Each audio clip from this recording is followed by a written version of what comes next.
Alvin, ang sundalo. Credit to the author. 4,634-47. Ang mga pangalan po na nandito ay galing sa mga name generator. Kung meron man pagkakatulad sa mga pangalan ng tao o lugar at pangyayari, ito ay tunay na hindi sinasadya. Paano ito posible?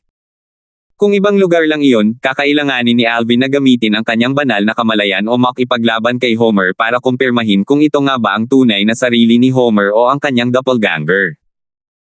Tutal, napakahirap makilala ang mga doppelganger ng level 7 Supreme Powerhouses. Gayunpaman, dahil ang banal na lupain ng alay ay bahagi ng kanyang maliit na mundo, madali niyang makikilala si Homer at ang kanyang doppelganger. Sus Mariosep. Nawala si Alvin nang walang sinabi. Hindi na niya sinabi kay Berting ang tungkol sa pagsalakay ni Homer. Tutal, hindi na maaaring umalis si Berting ngayon. Kailangang manatili si Berting at protektahan si Renzo na nagkakaroon ng epiphany. Habang tumataas ang cultivation base ng isang tao, mas mahirap magkaroon ng epiphany. Dahil dito, ang bawat epiphany ay magdudulot ng malaking pag-unlad. May posibilidad na matapos ma-inspire ng sword daw ni Alvin, ang kanyang sword daw ay maaaring kapantay o kahit bahagyang malampasan ang kay Berting. Homer, huwag mo nang isipin ang pag-alis dahil ikaw ang nagkusa na pumasok sa aking maliit na mundo. Nagningning ang mga mata ni Alvin sa hanggaring pumatay habang iniisip niya ang sarili. Determinado siyang patayin si Homer sa pagkakataong ito. Bagamat hindi siya natatakot kay Homer, hindi niya maaaring hayaang mabuhay si Homer. Tutal, hindi lamang magdudulot ng hindi kinakailangang gulo si Homer sa hinaharap, ngunit magugulo rin ni Homer ang kanyang plano na tugisin si Octavius. Naglakbay si Alvin sa kalawakan, patungo sa mundo ng mga Diyos na sumusuway. Samantala, nang maramdaman ni Alvin ang presensya ni Homer, nasa lupain na ng angkan ng Reeds si Homer. Hindi na siya nag-aksaya ng oras at sumalakay na may layuning lipulin ang angkan ng Reeds. Boom! Isang alon ng nakakatakot na enerhiyang yumayanig sa lupa ang dumaloy patungo sa lupain ng angkan ng Reeds, na mabilis na nagpagana sa garden formation ng angkan. Sa loob lamang ng isang iglap, tinakpan ng translucent barrier ang buong lupain. Hindi mabilang na mga lilang kidlat ang kumislap sa paligid ng barrier, na naglalabas ng isang pambihirang aura. Sino yan? Nakakatakot na enerhiya. Napakalaki ng enerhiya. Ang mga matataas na miyembro ng angkan ng Reeds, kabilang si Adam, ang pinuno ng angkan, at si Joshua ay nabahala sa biglaang pag-aktibo ng garden formation. Hindi. Ang tanging makapangyarihang angkan ng Reeds, na kamakailan lamang nanatili sa angkan, ay nakaramdam ng enerhiya, at agad na nagbago ang kanyang ekspresyon. Boom! Ang tila walang talong garden formation ay gumuho na parang bahay baraha sa isang iglap lamang ng dumapo ang nakakatakot na alon ng enerhiya. Nataranta ang mga miyembro ng angkan ng Reeds, dahil sa takot para sa kanilang buhay. Swoosh!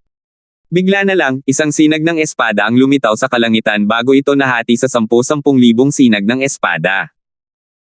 Kumalat ang mga sinag ng espada sa lahat ng direksyon bago nagtipon at naghabi ng pananggalang na lambat upang salubungin ang paparating na atake. Si Lord Darfield yan. Gumawa na ng hakbang si Lord Darfield. Agad na nagliwanag ang mga mata ng mga miyembro ng angkan ng Reeds. Naniniwala sila na ligtas na ang angkan ng Reeds ngayong dumating na si Alvin.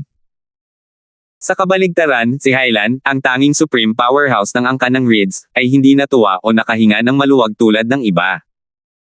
Nararamdaman niya na ang pag-atake ay pagmamayari ng isang level 7 supreme powerhouse.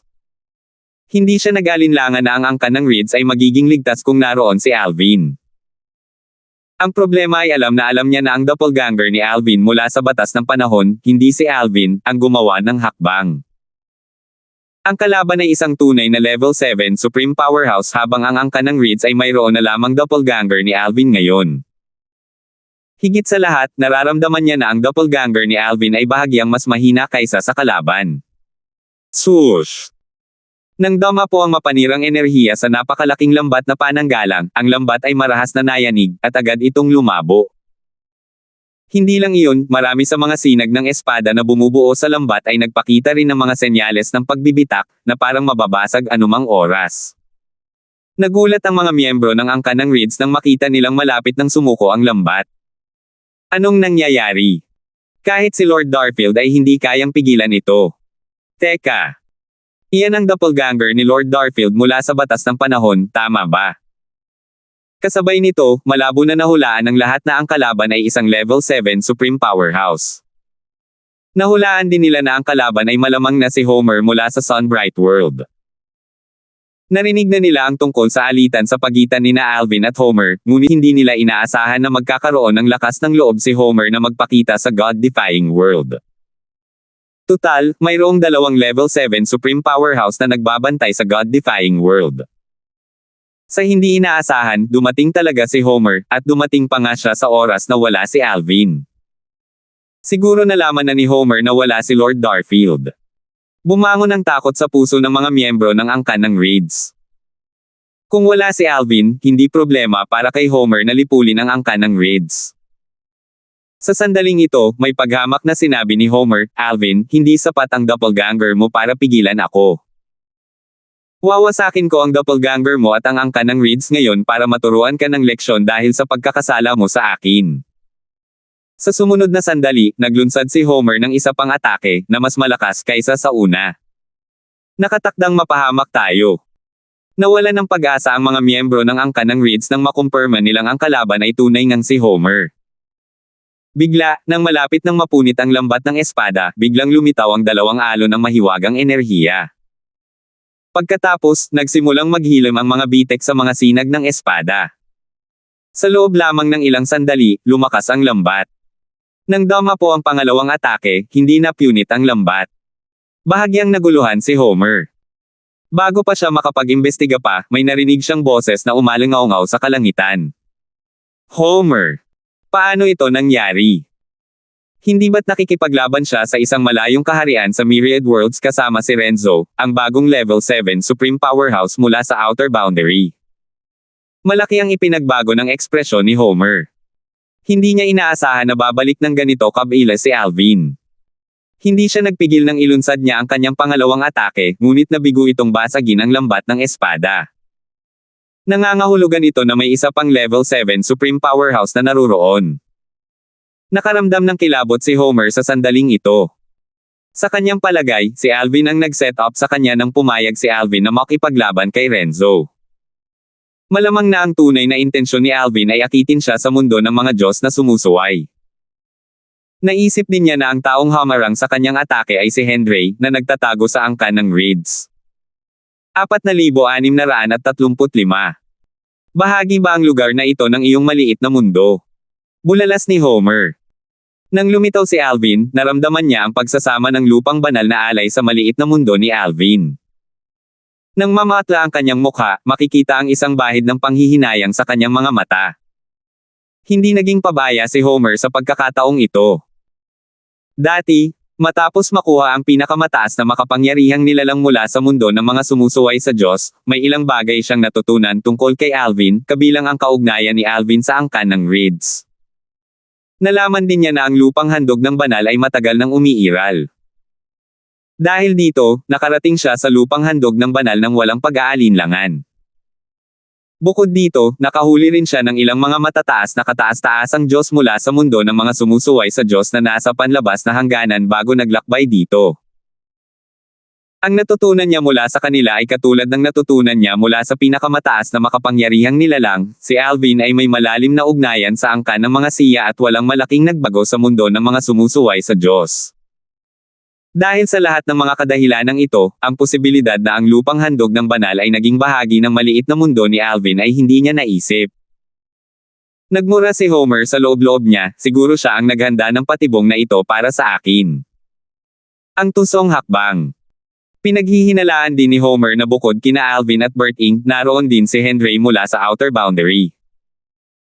Sa katunayan, pinaghihinalaan din niya na si Renzo, ang bagong level 7 Supreme Powerhouse mula sa Outer Boundary, ay hinikayat din ni Alvin na akitin siya sa God-defying world. Homer, huwag mong isipin ang pag-alis ngayong nandito ka na, sabi ni Alvin nang may pang-iinis.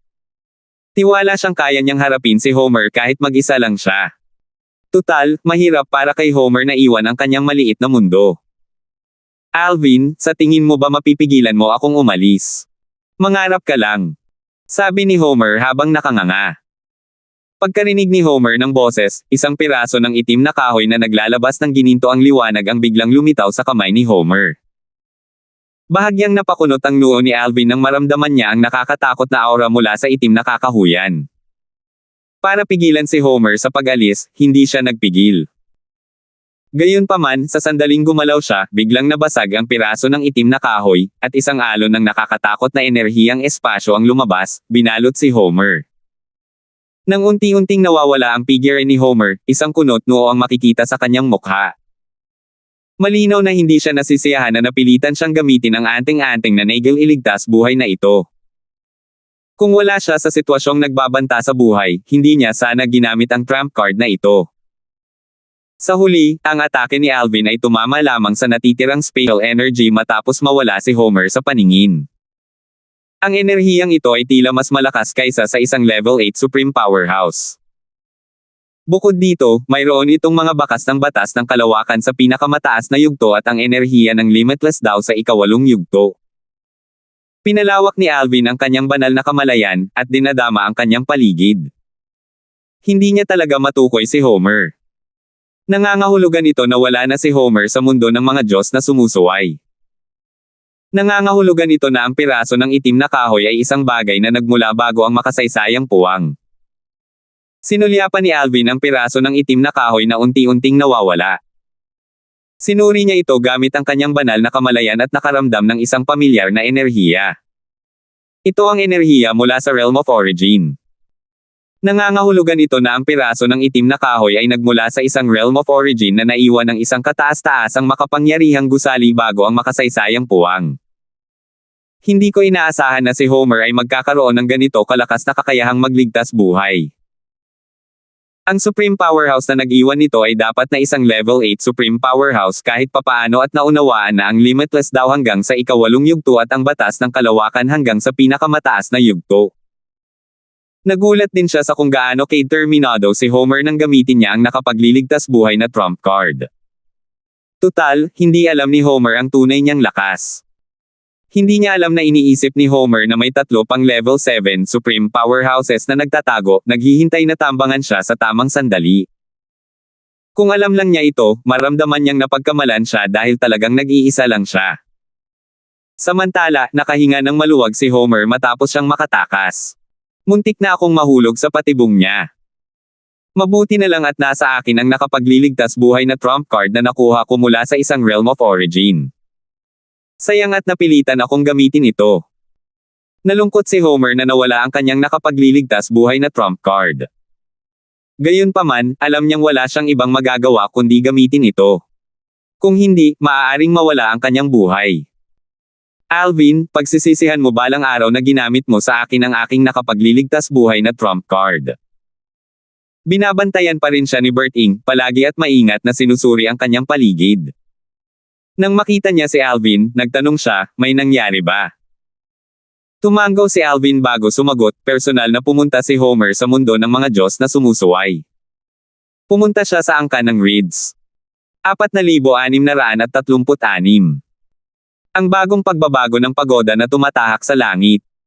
Personal siyang pumunta sa Divine Offering Land ng God-defying world. Nahuli mo ba siya? Dahil sa lakas ni Alvin, alam ni Berting na magiging madali para kay Alvin na harapin si Homer, isang ordinaryong level 7 Supreme Powerhouse. Bukod dito, napunta na si Homer sa Divine Offering Land na nagbigay kay Alvin ng kalamangan. Gayunpaman, itinanong ito ni Berting dahil pakiramdam niya ay may mali. Kung papatayin ni Alvin si Homer, isang nakakatakot na penomeno ang lilito kahit saan upang ipahayag ang pagkamatay ni Homer. Iniwan niya ang kanyang doppelganger sa God-defying world kaya makikita niya ang penomeno kung sakaling lumitaw ito. Kahit ang pagkamatay ng isang nalalapit na World Supreme Powerhouse at isang World Supreme Powerhouse ay magdudulot ng isang penomeno na magdudulot ng malakas na pag-ulan ng dugo. Para bang ito ay isang manifestasyon ng puot ng langit. May isip lamang ng isa kung gaano kakilakilabot ang penomeno na magbabalite ng pagkamatay ng isang level 7 Supreme Powerhouse. Kalmado ang ekspresyon ni Alvin kaya hindi mahulaan ni Berting kung ano ang nangyari. Gayunpaman, kahit hindi mapatay ni Alvin si Homer, nadama niya na hindi dapat maging problema para kay Alvin na hulihin si Homer. Nakatakas siya, sabi ni Alvin habang umiiling. Nakatakas siya. Paano nangyari iyon? Gulat na gulat si Berting. Mayroon ba siyang kahit anong uri ng mapagligtas buhay na kakayahan? Ito ang unang naisip ni Berting, at mabilis niyang tinanong si Alvin tungkol dito. Tutal, alam niyang hindi naman ganoon kasimple ang mga bagay-bagay gaya ng inaakala. Gamit ang lakas ni Alvin, napakadali para sa kanya na pigilan si Homer sa pag-alis sa banal na lupain ng mga alay. Tumanggaw si Alvin at ikinwento ang nangyari. Ipinahayag din niya ang kanyang pagkalito tungkol sa mga kilos ni Homer, na medyo duwag. Mayroon siyang naging iligtas buhay na trump card na iniwan ng isang kataas-taasang makapangyarihang tao bago ang historical gap na kahit papaano ay nasa ika-8 antas. Huminga ng malalim si Berting. Hindi niya inaasahan na magkakaroon si Homer ng ganitong kahangahangang kakayahan na makapagligtas buhay, na malamang ay nilikha ng may malaking pagsisikap ng kataas-taasang makapangyarihang nilalang bago pa man ang historical gap. Sa bagay na iyan, kahit na naroon ako noong oras na iyon, hindi ko pa rin kayo matutulungang pigilan siya, buntong hininga ni Berting. Naisip niya na sayang lang at hindi nahuli o napatay ni Alvin si Homer. Hindi na siya magiging ganito kaswert sa susunod, sabi ni Alvin habang ang kanyang mga mata ay nagniningning sa hanggaring pumatay, sa palagay ko ay isa lang ang mayroon siyang ganoong bagay. Nakita ni Alvin ang pag-aatubili sa mga mata ni Homer nang gamitin ni Homer ang nakapagliligtas buhay na taktika. Kaya naman, sigurado siyang walang itinatagong katulad nito si Homer. Dahil sa alaala ng Void Elder, alam ni Alvin kung gaano kahirap ang pandayin ang ganitong bagay. Aabutin ng hindi bababa sa 10,000 taon ang paggawa ng ganitong bagay, at ibibigay lamang ito sa pinakamaasahang inapo upang matiyak ang kanyang kaligtasan. Ngumiti si Berting nang may pag-aalinlangan. Malamang na hindi na siya maglalakas loob na pumasok sa mundo ng pagsuway sa Diyos ng ganoon kadali sa susunod. Hindi nag-aalala si Alvin na hindi na muling makakarating si Homer sa mundo ng mga Diyos na sumaway. Kung tutuusin, imposible para sa isang level 7 supreme powerhouse na tulad ni Homer na mamuhay ng duwag magpakailanman. Gayunpaman, kung tunay na mananatili si Homer sa pagtatago magpakailanman dahil sa kanyang kaduwagan, matatanggap niya ito kahit na nangangahulugan ito na wala siyang pagkakataong patayin si Homer. Maya-maya, inilipat ni Alvin ang kanyang atensyon kay Renzo. Iniba niya ang usapan at nakangiting sinabi, "Guro, pagkatapos ng epiphany na ito, ang lakas ni Renzo ay maaaring hindi mas mababa sa iyo. Pagkatapos nito, kapag lumapit siya sa iyo upang tuparin ang pastahan, dapat mong samantalahin ang pagkakataon. Kunin mo siya sa lalong madaling panahon. Kung hindi siya magiging asawa mo, ang aking mga pagsisikap ngayon ay mawawala ng kabuluhan." Tinitigan ni Berting si Alvin dahil sa kahihiyan. Maya-maya, sinabi niya, "Kapag tapos na siya, dapat tayong maglaban para makita ko ang iyong sword daw sa ika-8 yugto. Hindi ko alam na bumuti na naman pala ang iyong sword daw. Naitago mo ng maayos ang iyong kakayahan." "Kamakailan lang ako nakalusot," nakangiting sagot ni Alvin. Samantala, nang magising si Renzo at makita si Berting na nagbabantay sa kanya, hindi niya maiwasang makaramdam muli ng matinding pagkaantig. 3 araw matapos bumalik si Alvin sa mundo ng mga Diyos na sumuway, isang makalangit na teksto ang muling lumitaw. Gayunpaman, sa pagkakataong ito, inanunsyo nito ang pagbabago ng pagoda na naglalakbay sa langit. Mula sa araw na ito, isang pasukan na napapalibutan ng mga lilang kidlat ang lilito sa bawat pasukan ng Heaven Traversing Pagoda. Ang mga ordinaryong Supreme Powerhouse ay maaaring makapasok sa mga paokang ito. Ang mga matagumpay na makapasa sa mga hamon ay bibigyan ng pagkakataong sundin ang mga batas at ang 4 na daos ng langit at lupa na naunawaan ng mga Supreme Powerhouse bago ang makasaysayang puwang. Ang pamamaraang ito ng paglilinang ay magbubunga ng dobleng resulta sa kalahati ng pagsisikap. Ang obserbasyon ay isasagawa sa isang eksklusibong malayang kaharian kung saan ang banal na enerhiya ng isang tao at mga katulad nito ay pipigilan sa mga nasa isang mas mataas na kataas-taasang Diyos. Makakatulong ito sa pag-unawa ng isang tao. Pagkatapos umalis sa kaharian, ang orihinal na lakas ng isang tao ay babalik sa normal. Kumunat ang noo ni Alvin nang mabasa niya ang makalangit na teksto. Tila sinasadya ng langit na tulungan ang mga ordinaryong Supreme Powerhouse na lumakas. Dati, ang paglitaw ng Heaven Traversing Pagoda at ng Heaven Protection Talisman ay para targetin sina Alvin at Bert-Ing. Gayunpaman, ang bagong upgrade na ito ay tila target ang lahat ng Level 7 Supreme Powerhouses at maging ang mga makapangyarihang Level 5 at Level 6 Supreme Powerhouses. Maraming Level 5 at Level 6 Supreme Powerhouses ang dating walang kapantay na top advanced Supreme Gods. Marami sa kanila ang nagpipigil na makapasok sa realm ng Supreme Powerhouses dahil ang paggawa nito ay magpapataas ng kahirapan sa pag-unawa sa mga batas. Dahil dito, marami sa kanila ang nakaintindi sa kani-kanilang mga batas hanggang sa pinakamataas na antas bago makapasok sa realm ng Supreme Powerhouses. Bukod sa mga ordinaryong Supreme Powerhouse, ang biglaang pagbabago ay magbabago rin ng mga bagay para sa mga advanced Supreme Gods. Maaari na silang makapasok sa Heaven Traversing Pagoda sa sandaling makapasok sila sa mga kaharian ng mga Supreme Powerhouse, at kung magtatagumpay sila sa mga hamon, hindi sila mahaharap sa mga problemang kinakaharap ng kanilang mga nauna. Hindi tulad ng kanilang mga nauna, mayroon na silang pagkakataong makapasok sa isang malayang kaharian upang sundin ang mga batas at apat na daos ng langit at lupa ng mga Supreme Powerhouse mula pa noong bago ang historical gap. 4,637. Isang pagkakataon upang lumakas. Hindi lang si Alvin, kundi lahat ng nasa Myriad Worlds at sa Outer Boundary ay nakakita rin ng makalangit na teksto. Matapos malaman ang tungkol sa bago at biglaang pagbabago ng Heaven Traversing Pagoda kung saan ang mga advanced Supreme Gods ay binigyan ng pagkakataong maunawaan ang mga batas at apat na daos ng langit at lupa ng mga Supreme Powerhouses bago ang historical gap, nadama nilang hindi patas ng isipin nila ang mga paghihirap na kinailangan nilang harapin noon. Pakiramdam nila ay tina-target sila ng langit. Hindi ko inaasahan na matatanggap din natin ang hindi patas na pagtrato na naranasan nina Lord Darfield at Lord Bert-Ing dati. Ang langit ay talagang hindi patas. Oo nga. Gayunpaman, maswerte pa rin tayo kumpara sa kanila. Kahit papaano, ang pagbabago ay para rin sa atin. Sino ang nakakaalam na baka mas lumakas pa ako at maging isang World Supreme Powerhouse o kahit isang Level 7 Supreme Powerhouse pagkatapos nito? Bago ang historical gap, maraming Level 8 at Level 9 Supreme Powerhouses. Ibig sabihin, kahit ang Level 7 Supreme Powerhouses ay makikinabang sa pagbabago. Mayroon ding grupo ng mga Level 5 at Level 6 Supreme Powerhouses sa Myriad Worlds at sa Outer Boundary na labis na hindi nasisiyahan sa pagbabago. Tunay na nagbago na ang mundo. Mula ngayon, ang mga matataas na kataas-taasang Diyos ay hindi na kailangang mag-alala tungkol sa pag-unawa sa batas hanggang sa pinakamataas na antas bago makapasok sa kaharian ng mga kataas-taasang makapangyarihang kapangyarihan. Sa tulong ng Heaven Traversing Pagoda, magiging mas madali ang mga bagay para sa kanila. Tama iyan. Parang hinihimok ng langit ang mga matataas na kataas-taasang Diyos na maging mga kataas-taasang makapangyarihang nilalang.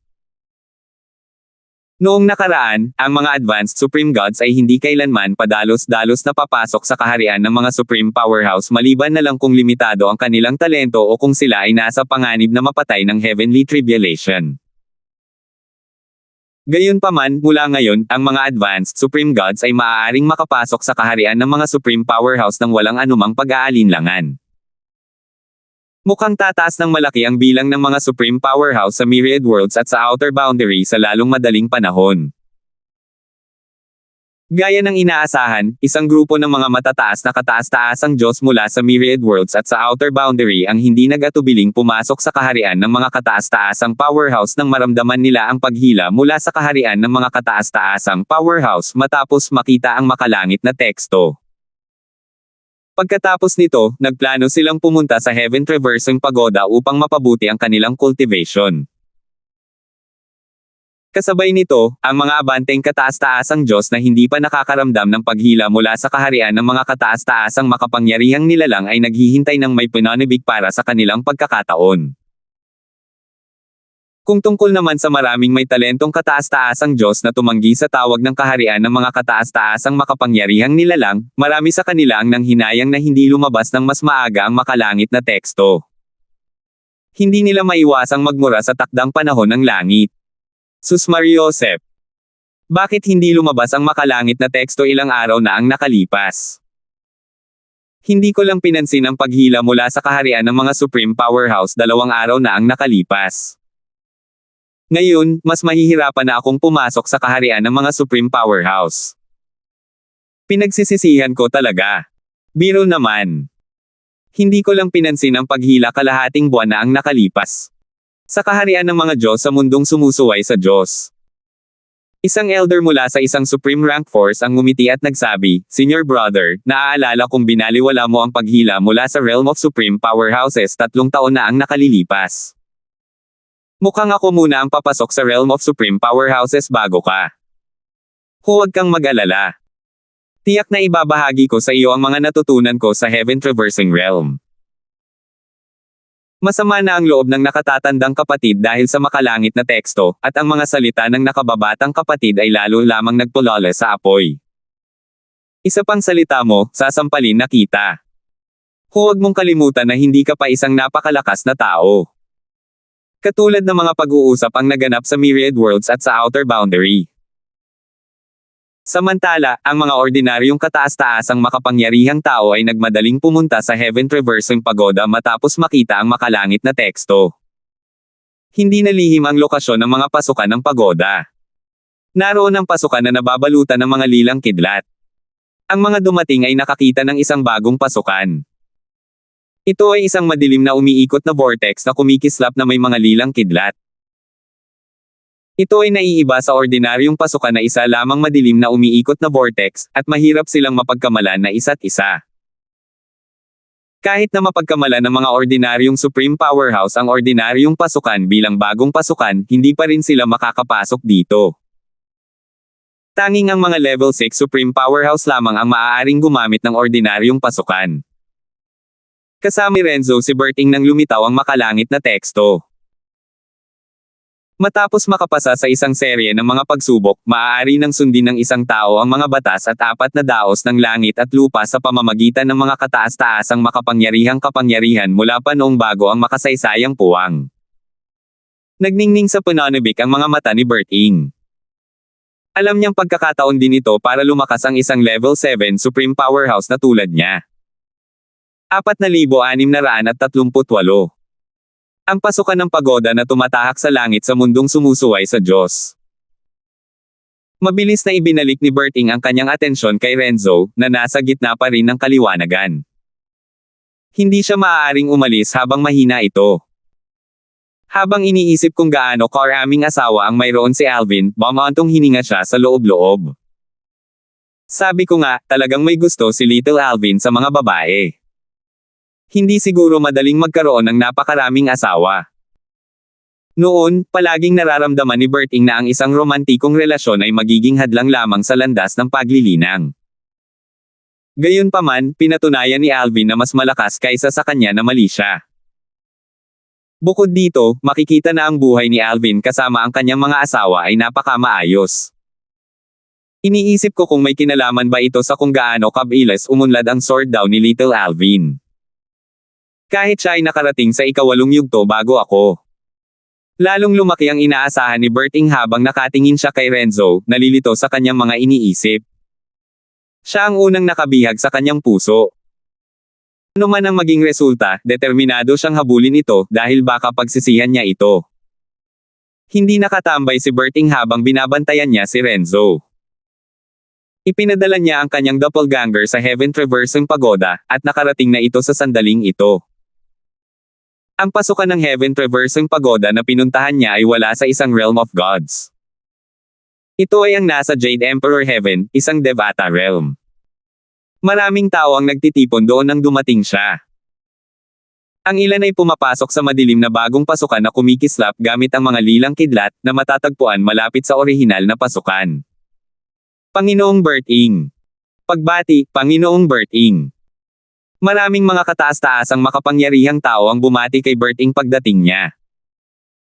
Natural lamang na hindi nila matukoy kung naroon ba siya ng personal o kung doppelganger lang niya ito. Alinman dito, magalang pa rin nila siyang binati. Dahil naroon sila noong ibinahagi niya at ni Alvin ang kanilang kaalaman noon, agad nila siyang nakilala. Kumusta? Sabi ni Berting ng bahagya at ngumiti bago nagtanong, mayroon na bang sumubok na pumasok gamit ang kanilang doppelganger? Sumagot ang isang matandang Supreme Powerhouse. Lord Berting, maraming tao ang sumubok nito kanina. Hindi maaaring makapasok ang mga doppelganger sa Heaven Traversing Pagoda. Si Lord He, ang isang napipintong World Supreme Powerhouse, ang pinakamalakas sa mga sumubok. Marami sa mga Panginoon ng mundo ng mga sumusuway sa Diyos, na ang mga posisyon ay matagal nang naitatag, ay naruroon din. Si Mubay, ang sumisikat na bituin, ay isa ring Panginoon ng mundo ng mga sumusuway sa Diyos. Dati, si Mubay ay isang napipintong World Supreme Powerhouse, isang Level 5 Supreme Powerhouse. Matapos maging Level 7 Supreme Powerhouse sina Alvin at Berting, iminungkahi ni Mubay at ng iba pang mga Lord na ang dalawa ay maging Lords of the God-defying world habang sila ay pumupunta sa mga pangalawang posisyon. Nadama nila na ang ganitong kaayusan ay lubos na angkop. Gayunpaman, sina Berting at Alvin ay walang interes na maging pinuno ng mundong sumusuway sa Diyos. Bagamat hindi ito mangangailangan ng aktibong pakikilahok mula sa kanila, nadama nilang hindi sila angkop na gampanan ang mga naturang tungkulin. Kaya naman, tinanggihan nila ang mungkahi.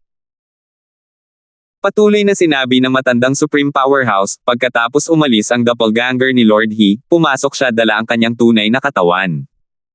Biglang, Guru! Lumingon si Berting at nakita si Alvin. Sa unang tingin, hindi niya matukoy kung si Alvin ba iyon o ang doppelganger ni Alvin. Pagbati, Panginoong Darfield. Binati ng lahat si Alvin nang lumitaw siya, mas magalang ang dating kaysa noong binati nila si Berting. Tutal, hindi lang ibinahagi ni Alvin ang kanyang mga pananaw tungkol sa sword daw kundi pati na rin sa limitless daw at mastery daw.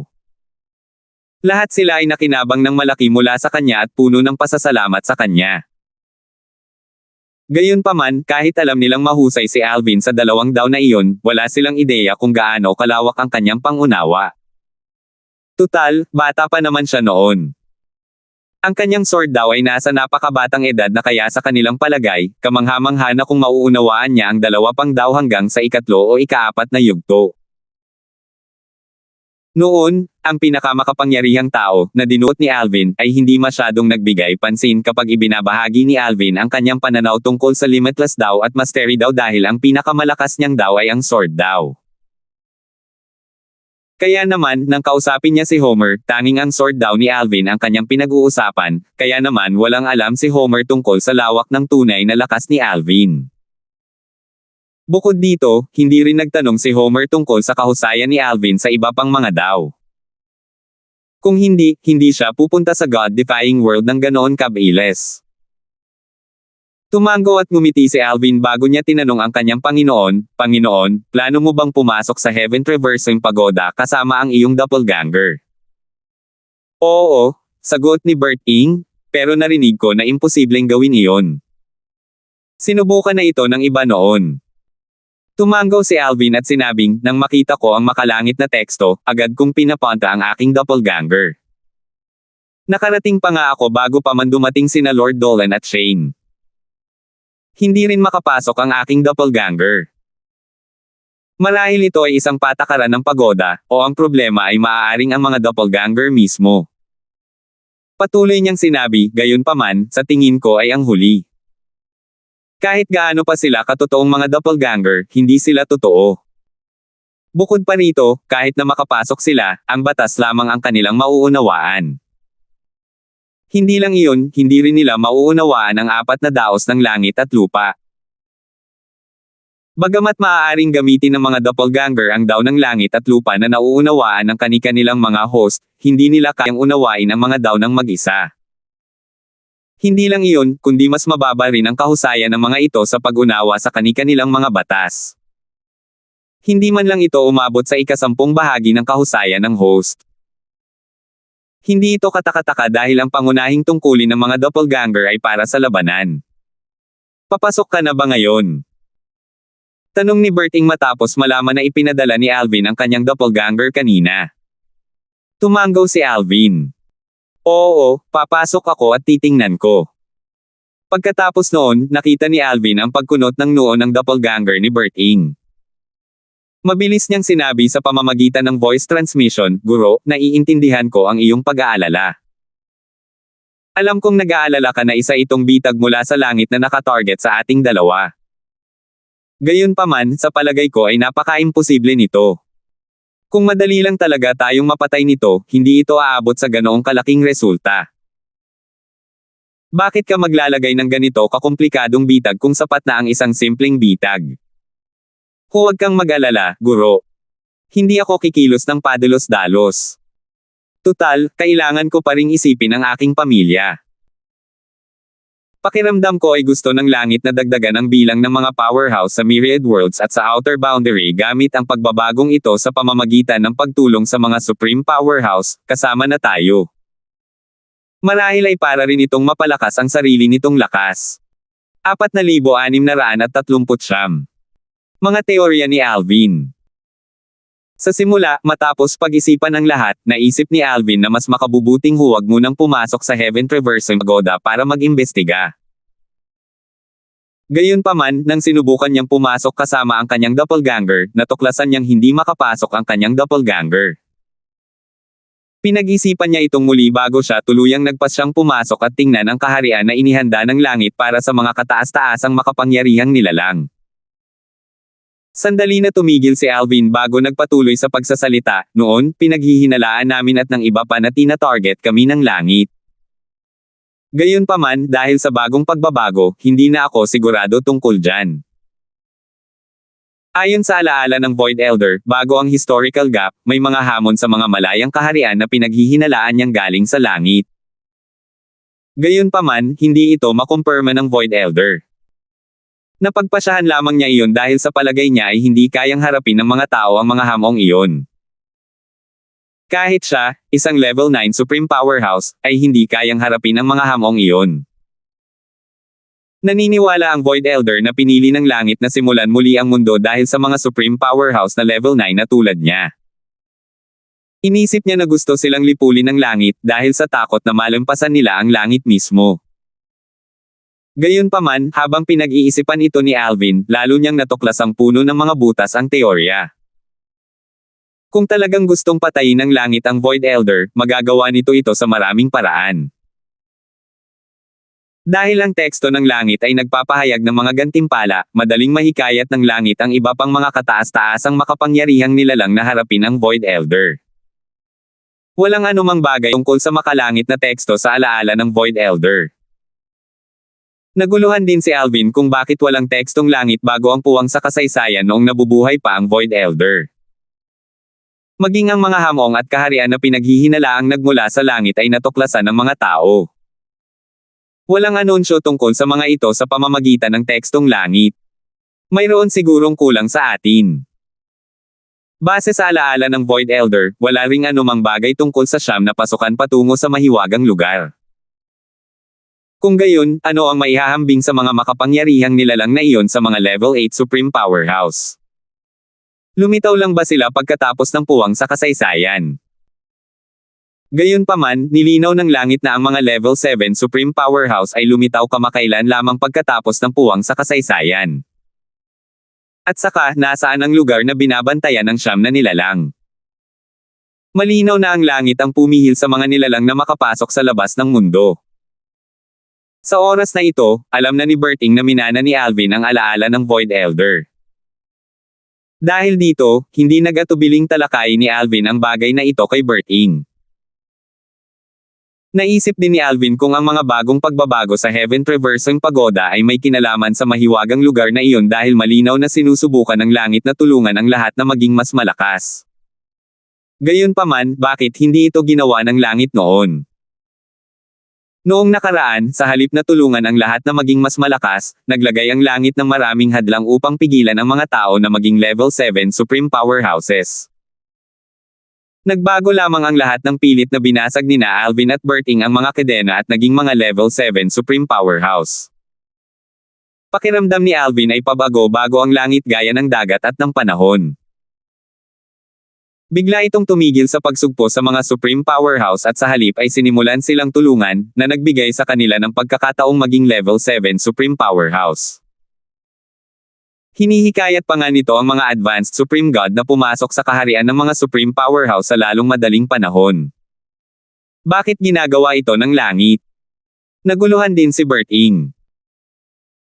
Nag-isip-isip si Alvin, Guro, sa tingin mo ba posible na noong naging level 7 Supreme Powerhouses tayo, kahit papaano ay naapektuhan natin ang mundo? Marahil, dahil sa ating tagumpay, ang enerhiya ng mundo na ginamit ng langit upang pigilan ang anumang masasamang nilalang sa mahiwagang lugar na iyon ay humihina. Maaari kayang ito ang dahilan kung bakit pinahirapan ng langit ang mga level 6 Supreme Powerhouses na makalusot sa susunod na antas. Marahil alam ng langit na hihina nito ang hadlang kaya pinigilan nito ang ating cultivation, gayunpaman, dahil nakalusot na tayo, wala na itong ibang magagawa kundi tulungan ang lahat na maging mas malakas upang harapin natin ang anumang nasa lugar na iyon. Batay sa kanyang kaalaman, ganito ang conclusion ni Alvin. Kayang kontrolin ng mga Panginoon ng napakaraming mundo ang enerhiya ng mundo, ngunit hanggang doon lamang nila ito magagamit upang patatagin ang mga mundo, at hihigop ng enerhiya ng ibang mundo para magawa ito. Hindi nila ito magagamit sa labanan. Bahagyang nanlaki ang mga mata ni Bert Ing nang marinig niya ang mga teorya ni Alvin. Pakiramdam niya ay maaaring tama si Alvin. Sa tingin ko ay tama ka, sabi ni Bert Ing sa pamamagitan ng voice transmission. May bahid ng pagkabigla at takot ang maririnig sa kanyang boses habang patuloy niyang sinasabi, kung tama ka, lahat ay nasa malaking panganib. Isantibi mo na ang lahat, ang mga nilalang na nagbabantay sa siyam na pasukan ay sapat na para sirain ang myriad worlds at ang outer boundary. Kung makakaalis lang sila, ang mundong alam natin ay magwawakas. Ang mga nilalang na nagbabantay sa mga pasukan ay kasing lakas ng mga level 8 Supreme Powerhouse. Hindi nagduda si Bert Ing na anuman ang nasa misteryosong lugar ay mas makapangyarihan pa. Nang makita ang malungkot na ekspresyon sa mukha ni Bert Ing, mabilis na sinabi ni Alvin, Guro, nag-iisip lang po ako. Baka mali ako. 4,604 na po. Plano ng pangangalaga. Plano ng pagkasira. Alam ko, pero may katuturan naman para sa akin, sabi ni Bert Ing sa pamamagitan ng voice transmission, kung tungkol sa kung bakit hindi lumitaw ang makalangit na teksto bago ang puwang sa kasaysayan, marahil ay hindi na ito kailangan noong panahong iyon. Ngayong may pangangailangan na, natural na lilito ito. Tutal, ang ating cultivation ay lubos na nilimitahan ng langit bago ito. Lalong nabalisa si Bert Ing habang nagsasalita. Mukhang ganito talaga. Ito rin ang dahilan kung bakit walang anumang impormasyon tungkol sa mga pasukan at sa mahiwagang lugar sa alaala ng Void Elder. Tutal, wala silang alam noong unang kumilos ang langit at winasak ang mundo para protektahan ang mundo. Matapos palakasin ang harang, at muling lumitaw ang mga tao, lumikha ang langit ng mga patakaran upang pigilan ang mga tao na maging masyadong malakas. Maliit ang bilang ng mga Supreme Powerhouse, at mas maliit pa ang bilang ng mga makapangyarihang Supreme Powerhouse. Hanggang sa amin, wala talagang level 7 Supreme Powerhouse. Malamang na ginulo natin ang plano ng langit at pinahina ang harang. Sa hindi malamang dahilan, sa halip na wakasan muli ang mundo, tinutulungan tayo ng langit na maging mas malakas, na lumilikha ng mas maraming Supreme Powerhouse. Lahat ng ito ay naaayon sa iyong mga teorya. Habang pinag-iisipan ito ni Bert Ing, lalo siyang nakukumbinsi. Kumaibot ang mga labi ni Alvin nang marinig niya ang mga salita ni Bert Ing. Hindi niya inaasahan na si Bert Ing ay maglalabas ng ganoong kalaking impormasyon mula sa kanyang haka-haka, na susuriin ang bagay na ito ng may kailanawan at makatwiran. Kinailangan niyang aminin na sumasang-ayon siya kay Bert Ing, na halos walang kapintasan. Hindi niya maiwasang magtaka kung tama ba ang kanilang hula. Little Alvin, tama ka. Maaaring hindi naman talaga tayo ang tina-target ng langit. Naapektuhan lang ng ating tagumpay ang kaligtasan ng mundo kaya kinailangan ng langit na gumawa ng paraan. Sa hindi maipaliwanag na dahilan, sa halip na sirain muli ang mundo, nagpasya ang langit na pangalagaan ang mas maraming makapangyarihang nilalang. Bakit kaya isinagawa ng langit ang plano ng pangangalaga sa halip na ang plano ng pagsira tulad ng dati? Tahimik na nakinig si Alvin sa kanyang Panginoon. Kasabay nito, sumang-ayon siya sa kanyang Panginoon. Maya-maya, sa wakas ay sinabi niya, iniba ang usapan, Panginoon, papasok muna ako para tingnan ang sitwasyon sa loob. Huwag kang papasok kapag nagising na ang iyong magiging asawa. Hintayin mo akong lumabas. Bagamat malamang na walang panganib na saktan tayo ng langit, mas makabubuti pa rin na makasiguro. Hintayin mo akong lumabas bago ka pumasok. Mabilis na binago ni Alvin ang usapan, at sinabing, Guro, dapat mo siyang makuha ang loob. Itinuturing ko na siyang asawa mo sa hinaharap. Kung tama ang ating hula, magkakaroon pa ng mas maraming level 7 Supreme Powerhouse sa hinaharap. Bilang isa sa mga unang level 7 Supreme Powerhouse, makabubuti lamang para sa atin na magkaroon ng mas maraming level 7 Supreme Powerhouse sa ating panig. Nabalitaan ko kay Lord Dolan na ang magiging asawa mo ay may 12th kapatid na lalaki at babae sa Outer Boundary. Dalawa sa kanila ay mga santo at ang iba ay mga demi-saint. Kung mapapasayo mo siya, susuportahan din tayo ng 13 lungsod ng dinastiyang Jin, isa sa pinakamalakas na puwersa sa Outer Boundary. Nabigla si Berting nang ilipat ni Alvin ang usapan kay Renzo. Medyo natarante siya. Nang makabawi siya ng katahimikan, medyo naiinis niyang sinabi, tanga ka, lalo kang tumatapang araw-araw. Nangahas ka pang asarin ang Panginoon mo ngayon. Ang paghanga ko kay Miss Brown ay taos-puso at hindi dahil sa kapakinabangan. Tumawa si Alvin at tumango. Pagkatapos magpalitan ng ilang salita, naghanda na siyang pumasok sa Heaven Traversing Pagoda. Habang nakikipag-usap siya sa kanyang Panginoon kanina, maraming mga kataas-taasang makapangyarihang nilalang ang nakapasok na sa pagoda. Pagkaalis ng doppelganger ni Berting, papasok na sana si Alvin nang makita niya ang isang pamilyar na figure. Huminto siya sa kanyang mga yabag, tumingin sa kabilang panig. Ang kabilang panig ay isang babaeng nakasuot ng mahaba at eleganteng damit na nagpapakita ng kanyang kaaya-ayang pangangatawan. Isang makulay na sash ang nakatali sa kanyang baywang. Ang kanyang mahabang buhok ay bumabagsak sa kanyang mga balikat na parang talon, at ang kanyang magandang mukha ay mukhang malayo. Siya ay walang iba kundi si Melissa, ang panganay na nakatatandang kapatid ni Alvin mula sa paksayo ng Inner Palace ng Myriad Laws Academy. Nakatatanda, papasok ka rin ba sa pagoda? Tanong ni Alvin nang nakangiti. Oo. Papasok ka rin ba? Sagot ni Melissa. Nang makita niya si Alvin, isang ngiti ang sumilay sa karaniwan niyang walang ekspresyong mukha. Para siyang bulaklak na namumukadkad kapag nakangiti. Napakaganda nito, at madaling makaakit ng atensyon ng mga nasa paligid. Oo, gusto kong tingnan, sabi ni Alvin sabay tango. Nag-usap silang dalawa ng maikli, at nalaman ni Alvin na ang kanyang ikaapat na senior sister ay nagbabantay at naglilinang sa paksayo ng Inner Palace. Sa kabilang banda, ang kanyang dalawang nakatatandang kapatid na lalaki ay pumunta sa Outer Boundary upang magsanay, umaasang makapasok agad sa kaharian ng mga Supreme Powerhouse. Tutal, dati, hindi nila pinansin ang tawag mula sa kaharian ng mga Supreme Powerhouse. Mas mahirap na ngayon para sa kanila na maging Supreme Powerhouse. Matapos kapasok si Melissa sa Heaven Traversing Pagoda, naghanda si Alvin na sumunod din. Hindi gaanong marami ang tao sa labas ng mga sandaling ito. Karamihan sa mga tao ay nakapasok na. Ang iilang tao sa labas ay walang agarang planong pumasok sa pagoda.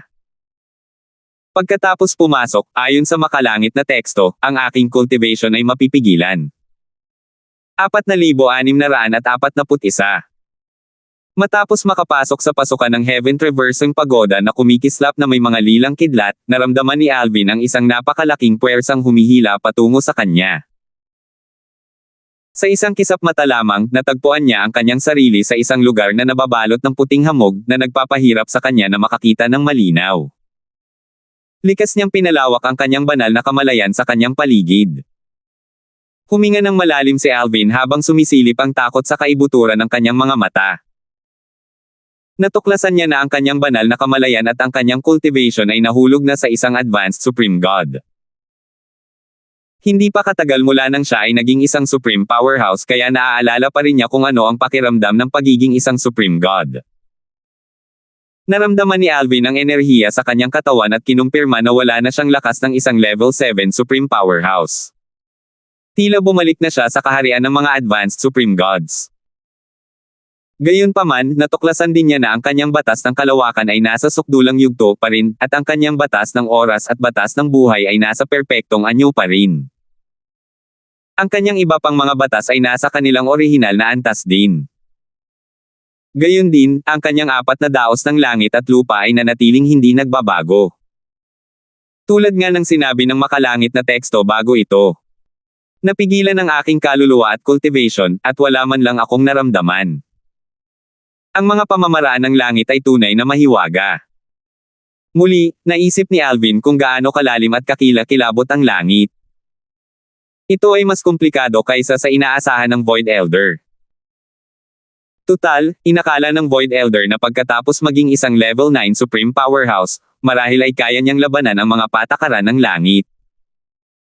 Minana ni Alvin ang mga alaala ng Void Elder kaya natural niyang alam na limitado ang kaalaman ng Void Elder tungkol sa langit. Hindi lang iyon, kundi dahil nakikita niya kung paano kahit ang isang level 9 Supreme Powerhouse ay nahihirapang makaligtas sa katapusan ng mundong dala ng langit at nakapag-iwan lamang ng kaunting kaluluwa sa isang realm of origin upang maipasa ang kanyang pamana, malinaw na ang langit ay mas komplikado kaysa sa inaasahan ng Void Elder. Bukod dito, nang una niyang matagpuan ang kaunting kaluluwa ng Void Elder, ito ay naglalaho na parang mamamatay anumang oras. Batay dito, makikita na ang langit ay mas kakila-kilabot kaysa sa iniisip ng Void Elder.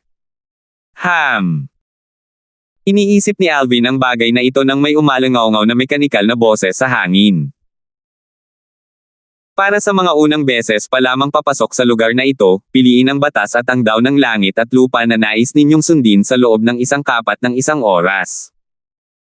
Ang mga hamon inyong haharapin ay may kaugnayan sa batas at daw ng langit at lupa na inyong pinili. Kung nais ninyong ihinto ang mga hamong ito, sabihin lamang ng malakas, itigil ang hamon. Ang bilang ng mga hamong inyong malalagpasan ay magtatakda rin ng kalidad ng mga batas at apat na daw ng langit at lupa na maaari ninyong sundin. Kung nais ninyong sumulong pa, sabihin lamang, ipagpatuloy ang hamon. Kung nais ninyong lumipat sa ibang batas o daw ng langit at lupa, kailangan ninyong simulan muli ang serye ng mga hamon. Alam ni Alvin na ang mekanikal na boses ay pag-aari ng langit. Maikli at madaling maunawaan ang pagpapakilala. Ang mga papasok mula sa bagong pasukan ay dadalhin sa isang lugar ng pagsasanay bago sila bibigyan ng pagpapakilala. Maya-maya, sinabi ni Alvin, ang batas ng oras at ang devouring daw. Ang kanyang batas ng kalawakan ay umabot na sa pinakamataas na antas kaya hindi na niya kailangang unawain pa ito. Matapos makapasok sa kaharian ng mga kataas-taasang kapangyarihan, mas nahirapan siyang unawain ang mga batas. Ito ay 10 beses na mas mahirap kaysa dati. Hindi nakakapagtaka na maraming tao ang ayaw pumasok sa kaharian ng mga kataas-taasang kapangyarihan bago pa man maintindihan ang kahit isang batas hanggang sa pinakamataas na antas. Mabuti na lang at binigyan ng langit ang Heaven Traversing Pagoda ng isang bagong tungkulin na lubos na makikinabang sa kanya. Sa mga batas na kanyang naunawaan, ang batas ng kalawakan, ang batas ng panahon, at ang batas ng buhay ang kanyang pinakamalakas na mga batas sa ganoong pagkakasunod-sunod. Dahil dito, pinili niya ang batas ng panahon. Kung tungkol naman sa mga daw ng langit at lupa, kamakailan lang ay nagkaroon siya ng isang tagumpay sa kanyang sword daw, at hindi pa niya lubos na nauunawaan ang sword daw sa alaala ng Void Elder. Kaya naman, hindi siya nagmamadali na lalong pagbutihin ang kanyang sword daw. Kung tungkol naman sa Limitless daw at sa Mastery daw, hindi rin mababa ang kanyang pag-unawa sa mga ito, at hindi pa rin niya lubos na nauunawaan ang dalawang daw sa alaala ng Void Elder. Hindi kasama sa pag-unawa ng Void Elder sa mga daos ng langit at lupa ang sa Devouring daw. Hindi naman sa mas mahirap intindihin ang Devouring daw. Kundi dahil abala lang siya sa pag-unawa sa 3 sa 4 na daos ng langit at lupa. Dahil hindi rin naiintindihan ni Alvin ang Devouring daw, medyo nakaramdam siya ng kuryosidad at nagpas siyang piliin ito. Simulan ang hamon. Ang figurang multo ay mayroong cultivation base ng isang advanced Supreme God, at ang batas ng oras nito ay mas mababa kaysa kay Alvin.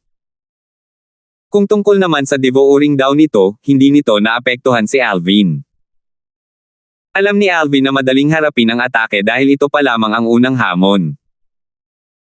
Casual niyang ikinumpas ang kanyang kamay, at isang sinag ng espada ang lumabas bago dumami at naging maliliit na sinag ng espada sa isang kisap mata lamang.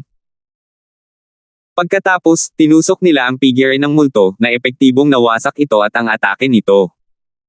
Kasunod ng matagumpay na pagkumpleto ng unang hamon, lumitaw ang pangalawang hamon. Bagamat medyo mas mahirap ito kaysa sa una, madali pa ring nalampasan ni Alvin ang hamon. Nagpatuloy si Alvin sa ikatlong hamon, ang ikaapat na hamon. Bukod kay Alvin, mahigit 70% ng mga Supreme Powerhouse mula sa Myriad Worlds at sa Outer Boundary ay pumasok din sa Heaven Traversing Pagoda sa mamamagitan ng bagong pasukan. Lahat sila ay umaasa na mabilis na lumakas at umangat sa isang bagong antas. Habang lumilipas ang panahon, ang mga pinakamakapangyarihang tao na hindi pa nakapasok sa Heaven Traversing Pagoda sa pamamagitan ng bagong pasukan ay nagsimulang maging hindi mapakali at mainipin. Bakit hindi pa sila lumalabas? Matapos ay anunsyo ang bagong pagbabago sa Heaven Traversing Pagoda, ang pangkalahatang lakas ng mga Supreme Powerhouse sa Outer Boundary at sa Myriad Worlds ay nagsimulang tumaas din. Kung tungkol naman sa mga abanteng kataas-taasang Diyos na dati tumanggi sa tawag mula sa kaharian ng mga kataas-taasang makapangyarihang nilalang tulad ng dalawang nakatatandang kapatid ni Alvin mula sa Myriad Laws Academy, sabik na silang makapasok sa kaharian ng mga kataas-taasang makapangyarihang nilalang. Gusto nilang maging isang kataas-taasang makapangyarihang nilalang sa lalong madaling panahon upang makapasok din sila sa Heaven Traversing Pagoda upang mas lumakas pa. Maaaring tanggapin ng dalawa na mas malakas si Melissa kaysa sa kanila, ngunit ang lakas ni Alvin ay tila nagpapasiklab ng apoy sa ilalim nila, na hinihimok silang lumakas ng mabilis hanggat maaari. 4,642. Isang milenyo ang lumipas sa isang kisap mata lamang. Mabilis na lumipas ang panahon, at sa isang kisap mata, mahigit isang milenyo na ang lumipas. Hindi na kailangang sabihin pa, bumuti rin ang lakas ni Alvin. Dati siyang isang level 7 Supreme Powerhouse, ngunit ngayon ay isa na siyang level 8 Supreme Powerhouse. Hindi nakakagulat ang pag-unlad na ito dahil naunawaan na niya ang sword daw hanggang sa ika-8 yugto. Para maging isang level 6 Supreme Powerhouse ang isang level 6 Supreme Powerhouse, kailangan niyang maunawaan ang isang batas hanggang sa pinakamataas na antas at isang daw ng langit at lupa hanggang sa ika-7 antas, na siyang magdudulot ng Fatal Heavenly Tribulation. Matapos matagumpay na malampasan ang Fatal Heavenly Tribulation, siya ay magiging isang level 6 Supreme Powerhouse. Kung ikukumpara, mas madaling umusad mula sa ika-7 antas patungo sa ika-8 antas dahil hindi na kailangang harapin at malampasan ang Fatal Heavenly Tribulation. Makakarating ka sa susunod na antas hanggat ang iyong daw ng langit at lupa ay makakarating sa susunod na yugto. Sa kasalukuyan, 2 tao lamang ang nakakaalam ng tagumpay ni Alvin, si Bert Ing, at si Renzo, ang asawa ni Bert Ing. 3 siglo na ang nakalilipas, sina Bert Ing at Renzo mula sa Outer Boundary ay naging magkasintahan. Bagamat may kontribusyon din si Alvin, ang pangunahing dahilan kung bakit sila nagkasama ay dahil sa kanilang magkatulad na ugali. Matapos ang maraming oras na magkasama, natural lamang na nagsama sila. Tungkol naman sa postahan ni Alvin kay Renzo noon, kinailangan niya itong kanselahin. Tutal, ang bagong pasukan sa Heaven Traversing Pagoda ay wala sa Solitary Destructive Heaven kundi sa Jade Emperor Heaven. Ginawa ang postahan bago pa man ipinakilala ang mga bagong pagbabago sa Heaven Traversing Pagoda. Walang nakakaalam na magkakaroon ng ganitong nakakagulat na pagbabago, na nakaakit din ng mga level 7 Supreme Powerhouses. Matapos malaman ni Renzo ang tungkol sa mga bagong pagbabago sa Heaven Traversing Pagoda, balak pa rin niyang tuparin ang kanyang pangako. Kahit na gusto niyang pumasok sa pagoda, mas mahalaga sa kanya ang pagtupad sa kanyang pangako. Gayunpaman, si Alvin, sa ilalim ng nagbabantang tingin ni Bert Ing, ay hindi sumang-ayon at pinawalang bisa ang postahan. Kalaunan, sina Bert Ing at Renzo ay gumugol ng maraming oras na magkasama at sa wakas ay naging magkasintahan. Likas na natuwa si Alvin para sa kanyang Panginoon sa paghahanap ng makakasama sa buhay. Bukod pa riyan, sa nakalipas na 1,000 taon, salamat sa mga pagbabago ng Heaven Traversing Pagoda, ang lakas ng mga pinakamataas na powerhouse sa Myriad Worlds at sa Outer Boundary ay bumuti rin ng malaki. Sa panahong iyon, 12-dosenang mga tao ang nakaligtas sa Fatal Heavenly Tribulation at naging mga Level 7 Supreme Powerhouses din. Sa paglipas ng panahon, maraming tao ang nagsawa ng makita ang makalangit na teksto. Sa isang liblib na patio sa angkan ng Reed sa lupain ng banal na alay. Kumuha si Alvin ng isang tasa ng tsaa at humigop bago nakangiting nagtanong, "Guro, nakapasok na ba ulit ang asawa mo sa Heaven Traversing Pagoda?" Tumanggaw si Berting. Oo. Sinabi niya na ang kanyang sword daw ay nasa bingit ng isang tagumpay. Kung magtatagumpay siya, ang kanyang sword daw ay hihigitan ang akin. Bahagyang nawawala ng pag-asa ang makikita sa mga mata ni Berting, at ang kanyang ekspresyon ay masalimuot. Sa katunayan, naabot na niya ang hangganan ng 8 yugto ng sword daw daan-daang taon na ang nakalilipas, ngunit hindi niya nagawang malampasan ang hadlang. Dahil dito, ang kanyang cultivation ay tumigil din. Guro, hindi ganoon kadaling maabot ang 8 yugto, sabi ni Alvin habang umiiling, kung wala akong alaala ng Void Elder, hindi ko na sana maaabot ang hangganan ng 8 yugto ng sword daw ngayon. Alam ni Alvin ang sarili niyang limitasyon. Kung hindi dahil sa memorya ng Void Elder, imposibleng malampasan niya ang sword daw ng kanyang amo kahit na malampasan pa niya ang kanyang amo sa ibang aspeto. Ang kanyang amo ay isang tunay na henyo ng sword daw. Nakangiting sabi ni Berting, sa anumang kaso, umaasa akong makakalusot siya. Marahil kung titingnan ko ang dalawa ninyong sword daw, makakalusot ako sa mga hadlang.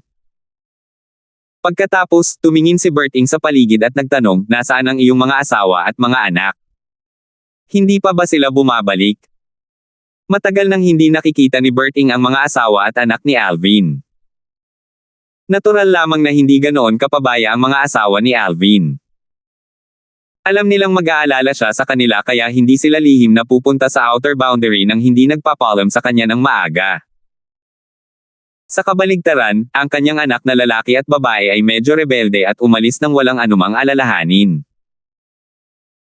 Gayunpaman, alam ni Alvin kung gaano kahirap ang kanyang paglalakbay at kung gaano karaming mga sitwasyong nagbabanta sa buhay ang kanyang hinarap noon. Wala siyang maaasahan at kinailangan niyang ipagtanggol ang kanyang sarili. Bilang kanilang ama, dahil may kakayahan siya, natural lamang na ayaw niyang magdusa ang kanyang mga anak tulad niya. Normal lang sa mabata na magnais ng kalayaan kapag sila ay lumaki, nakangiting sabi ni Berting. Sisigat na sana si Alvin nang bigla siyang makatanggap ng mensahe mula kay Mubay. Nang makita ang pagbabago sa ekspresyon ni Alvin, nagtanong si Berting, anong problema? Ibinaba ni Alvin ang tasa ng tsaa sa kanyang kamay. Bahagyang kumunat ang kanyang noo habang sinasabi, nakatanggap lang ako ng mensahe mula kay Lord Dolan. 3 bagong level 7 Supreme Powerhouses mula sa Primordial World ang pumunta sa mga malabong lugar doon upang subukan ang lakas ng mga nilalang doon. Sa huli, lahat sila ay namatay. Huminga ng malalim si Berting nang marinig ito. Gulat na tanong niya, wala ni isa sa kanila ang nakaligtas. 4,643. Patay na si Agustin.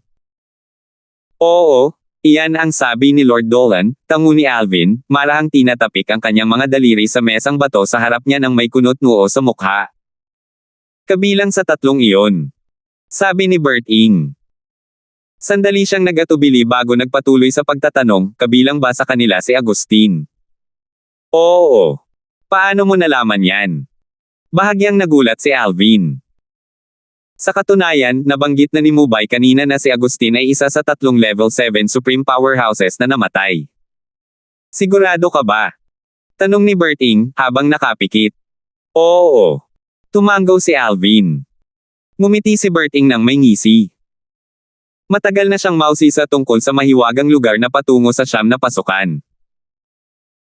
Naglakbay siya sa iba't ibang lugar para lang kumpirmahin na ang siyam na pasukan sa lahat ng mga lugar na iyon ay patungo sa iisang lugar.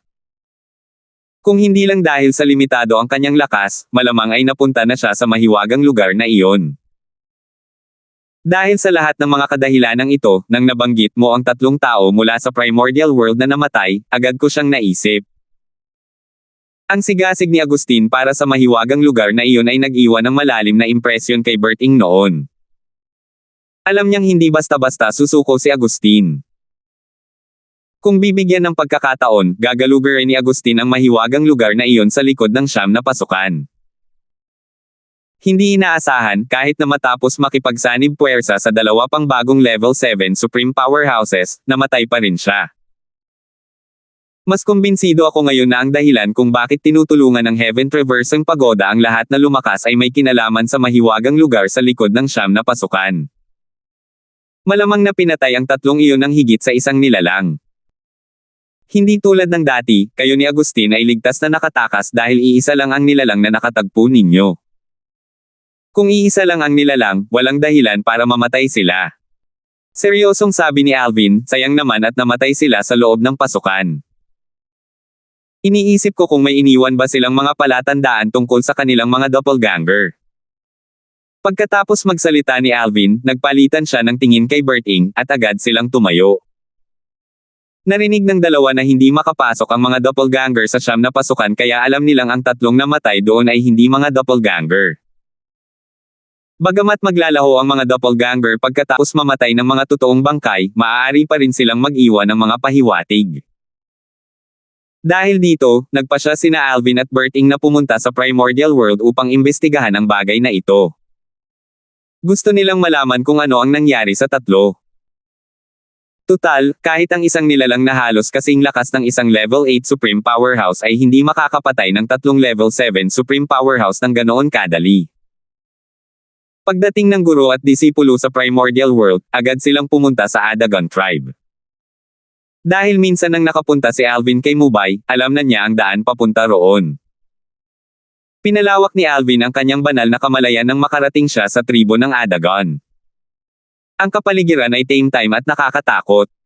Lahat ay tila walang buhay na parang nawalan ng kaluluwa. Anong nangyayari? Naguguluhan si Alvin. Nang dumating ang isang makapangyarihang tao mula sa tribong Adagon upang salubungin ang dalawa, nalaman nila na labis na naapektuhan ang tribo sa pagkamatay ni Agustin. Tutal, itinuturing ng lahat sa tribo si Agustin bilang kanilang pananampalataya. Sinamba nila siya at tinatrato na parang isang Diyos.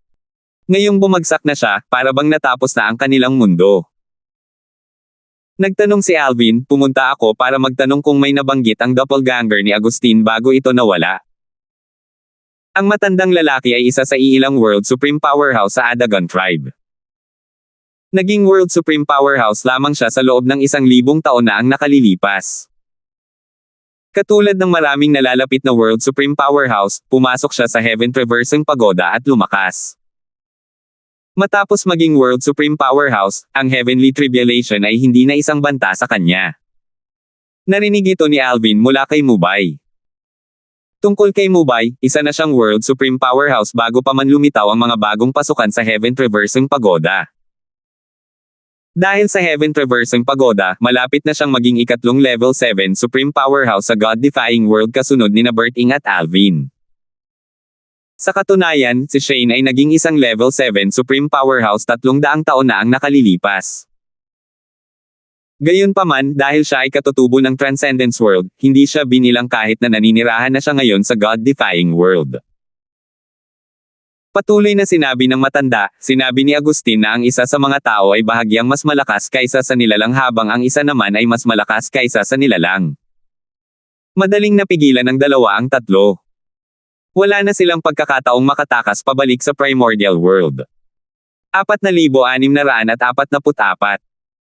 Matapos makinig sa mga salita ng World Supreme Powerhouse, nagpalitan ng tingin sina Alvin at Berting at nakita ang kaseryosohan sa mga mata ng isa't isa. Hindi nila inaasahan na mayroon ding mga tao sa mahiwagang pasukan bukod sa mga makapangyarihang nilalang. Batay sa kanilang orihinal na haka-haka, ang mga nilalang ay parang mga tagapag-alaga. Sa paglitaw ng mga tao, ang lugar na iyon sa likod ng mga pasukan ay naging mas misteryoso. Matapos makinig sa mga huling salita ng doppelganger ni Agustin, nagtanong din sina Alvin at Berting tungkol sa dalawa pang pumunta rin sa mahiwagang pasukan kasama ni Agustin. Bago sila umalis, inalo rin nila ang pinakamakapangyarihan sa mundo. Pakitanggap po ang aming pakikiramay. Pagkatapos noon, pumunta ang dalawa sa mga puwersang kinabibilangan ng dalawang individual, na kabilang din sa mga nangungunang puwersa sa primordial world. Pareho silang kaibigan ni Agustin, at ang isa sa kanila ay kapantay ni Agustin bago pa man siya naging isang level 7 supreme powerhouse. Nang imungkahi ni Agustin na tuklasin nila ang mahiwagang pasukan, agad na sumang-ayon ang dalawa at sinamahan siya dahil mausisa rin sila. Sa kasamaang palad, hindi nila inaasahan na ang kanilang padalos-dalos na desisyon ay magbubunga ng kanilang buhay. Nasayang lang ang lahat ng taon ng paglilinang at pagsusumikap. Parang ang lugar na iyon sa likod ng mga pasukan ay katulad din ng sa amin na may parehong nilalang at tao. Matapos bisitahin ang dalawa pang puwersa, sina Alvin at Berting ay bumalik sa mundo ng mga sumusuway sa Diyos ng may mabigat na puso. May pakiramdam ako na, may paparating na bagyo, sabi ni Berting habang kumikislap ang mga mata. Tumanggaw si Alvin ng may bahagyang pagkunot ng noo. Ganoon din ang nararamdaman niya. Nasiyahan si Alvin sa kanyang kasalukuyang mapayapang buhay. Hindi na niya kailangang masyadong mag-alala dahil sapat na ang kanyang lakas upang harapin ang anumang banta at protektahan ang mga taong pinapahalagahan niya. Gayunpaman, ang siyam na pasukan sa Myriad Worlds at sa Outer Boundary at ang kamakailang pangyayari sa Primordial World ay nagparamdam sa kanya na malapit nang masira ang kapayapaan. Hihilingin ko sa aking pamilya at mga kaibigan na bumalik at maglinang sa aking maliit na mundo, mahinang sabi ni Alvin, ito ang pinakaligtas na lugar para sa kanila, at magkakaroon din ako ng kapanatagan ng loob. Bukod sa kanyang mga magulang, mga asawa, at mga kaibigan na nasa mundo ng mga sumusuway sa Diyos, tinawag din ni Alvin ang kanyang mga anak, si Nympha, at ang tatlong maliliit mula sa Outer Boundary kahit na gusto nila o hindi. Ama. Kapatid na Alvin. Nang lumitaw ang doppelganger ni Alvin sa Outer Boundary, natigilan sina Tristan, Vilma, at ang iba pa.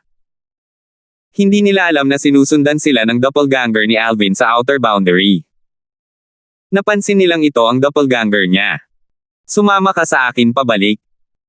Bago pa man makapag-react ang iba, ikinumpas ni Alvin ang kanyang kamay. Isang malakas na puwersa ang dumaan patungo sa iba, at sila ay naglaho sa ere, nilisan ng Outer Boundary. Dahil sa matinding kapangyarihan ni Alvin, nakasunod na lamang sila. Hindi niya sila pinayagang magsalita hanggang sa sila ay makabalik. Habang ginagawa ito, sinubukan ni Tristan na pumiglas habang sina Vilma, Nympha, at ang iba pa ay medyo tahimik. Hampas. Nang makita kung gaano kasutil ang anak niya, sinampal ni Alvin ang anak niya, dahilan para agad na tumigil sa pagpupumiglas ang anak nito. Bago ang makasaysayang puwang, winasak ng langit ang lahat upang magamit ang enerhiya upang palakasin ang mga depensa laban sa mga dayuhang mananakop. Kaya ang mga kamakailang pagbabago ay dahil hindi na tayo matutulungan ng langit at nais nitong harapin natin ang banta ng mag-isa. Nagulat ang pamilya, mga kaibigan, at maging ang kanyang mga senior mula sa Myriad Laws Academy nang marinig nila ang kanyang mga sinabi. Bagamat nabanggit niya na haka-haka lamang ang lahat sa ngayon, inakala nilang may katuturan ang lahat at itinuring ang kanyang mga sinabi bilang katotohanan. Nakaramdam ng pressure ang lahat matapos makinig kay Alvin. Maging si Tristan ay tumahimik na. Gayunpaman, ang kanyang determinasyon na lumakas ay hindi nabawasan. Lalo pa siyang naging determinado na lumakas. Kahit na kailangan kong manatili sa maliit na mundo ni Ama, kailangan kong lumakas sa lalong madaling panahon para makatulong ako. Anak ako ni Alvin. Dapat kong itaguyod ang kanyang pamana. Naisip ni Tristan sa sarili. Sa paglipas ng mga taon, maaaring may ilang kakaibang landas na tinahak si Tristan, ngunit lahat ng ito ay dahil sa kanyang pagnanais na sumunod sa mga yapot ng kanyang ama. Ang paglalakbay ni Alvin mula sa pagiging hindi kilala patungo sa rurok ng katanyagan, na nakamit ang respeto ng lahat ng pinakamataas na makapangyarihang tao sa mundo ng mga sumusuway sa Diyos ay pumuno sa kanya ng pagmamalaki. Hindi niya nilayo na higaitan ang kanyang ama. Nais lamang niyang itaguyod ang karangalan ng kanyang pamilya. Bagamat haka-haka lamang ito, umaasa akong mananatili kayong lahat sa aking maliit na mundo hanggang sa makumpirma natin ang katotohanan, sabi ni Alvin. Ama, ang lupang handog ng banal na Diyos ay bahagi rin ng iyong maliit na mundo. Maaari ba akong manatili sa lupang handog ng banal na Diyos? Nag-aalangan na tanong ni Tristan. Dati, oo ang sasabihin ko, pero hindi ngayon, sabi ni Alvin habang umiiling, bagamat mabilis akong makakapaglakbay kahit saan sa banal na lupain ng mga alay, matatagalan pa rin. Hanggang sa matukoy natin ang banta, dapat kayong lahat ay manatili sa aking maliit na mundo. Napakatatag ni Alvin pagdating sa kaligtasan ng kanyang pamilya at mga kaibigan. Sa sandaling ito, sinabi ni Melissa, little junior brother, hayaan mong manatili ang second junior brother, third junior brother, at fourth junior sister sa iyong little world. Para sa akin, hindi ko gagawin iyon. Pagkatapos ng 1,000 taon, si Melissa ay naging isang makapangyarihang tao sa buong mundo.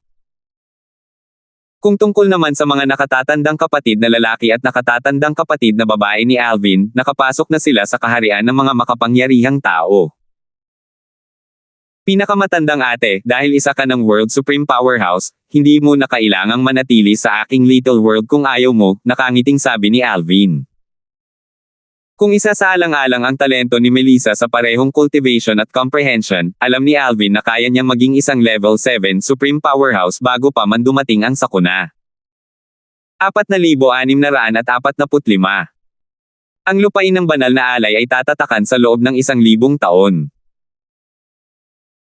Umiling si Yuchen at sinabing, nakatatanda kong ate, kung hindi pa ako isang Supreme Powerhouse, makikinig sana ako sa iyo kahit na nag-aalangan akong iwasan ang pag-aalala sa iyo.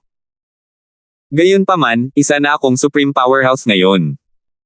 Dapat kong pagbutihin ang aking lakas sa Heaven Traversing Pagoda upang maghanda para sa sakuna. Tungkulin kong pangalagaan ang mundong ito. Gusto sanang pigilan sila ni Melissa, ngunit nang makita niya ang matatag na ekspresyon sa kanilang mga mukha, napabuntong hininga na lamang siya nang walang magawa. Sige, gawin ninyo ang gusto ninyo. Lahat kayo ay mga makapangyarihang tao na ngayon. Hindi na kayo mga baguhan.